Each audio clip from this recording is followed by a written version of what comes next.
ગુજરાત સુધી વિરોધના પડઘા, સંસદ ખાતે વિદ્યાર્થીઓનો મહાસંગ્રામ, અમદાવાદમાં પણ વિદ્યાર્થીઓની કરાઈ અટકાયત। નવી દિલ્હી ખાતે કોકરોચ જનતા પાર્ટી દ્વારા નીટ પેપર લીકના વિરોધમાં ખૂબ જ મોટી સંખ્યામાં યુવાનો અને યુવતીઓ ખૂબ જ વિશાળ સંખ્યામાં સંસદ ભવન ખાતે કૂચ કરી હતી। છેલ્લા 14 વર્ષમાં યોજાયેલ સૌથી મોટું વિરોધ પ્રદર્શન હતું। આ સંખ્યામાં એટલી મોટી હતી કે તેને કંટ્રોલ કરવી મુશ્કેલ હતી। સંસદ ભવનના દરવાજાઓને પણ બંધ કરી તાળા મારવા પડ્યા। કહેવાય છે કે વડાપ્રધાન નરેન્દ્ર મોદી પણ અન્ય દરવાજાથી નીકળી ગયા હતા।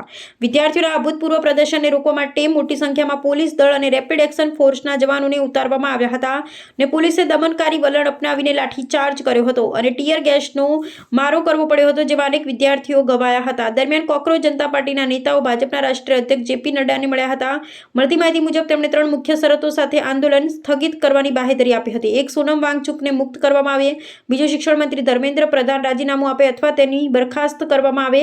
ત્રીજું, માર્યા ગયેલા 20થી વધુ વિદ્યાર્થીઓના પરિવારોને 1 કરોડની વળતર રૂપે સહાય ચૂકવવામાં આવે। દિલ્હીના વિરોધ પ્રદર્શનના પડઘા ગુજરાતમાં પણ પડ્યા હતા। અમદાવાદમાં એલિસ બ્રિજ અને લો ગાર્ડન વિસ્તારના વિદ્યાર્થીઓએ વિરોધ પ્રદર્શન કર્યું હતું અને પોલીસે તેમની અટકાયત કરી હતી। રિપોર્ટર કશ્યપભાઈ ભટ્ટ, અમદાવાદ।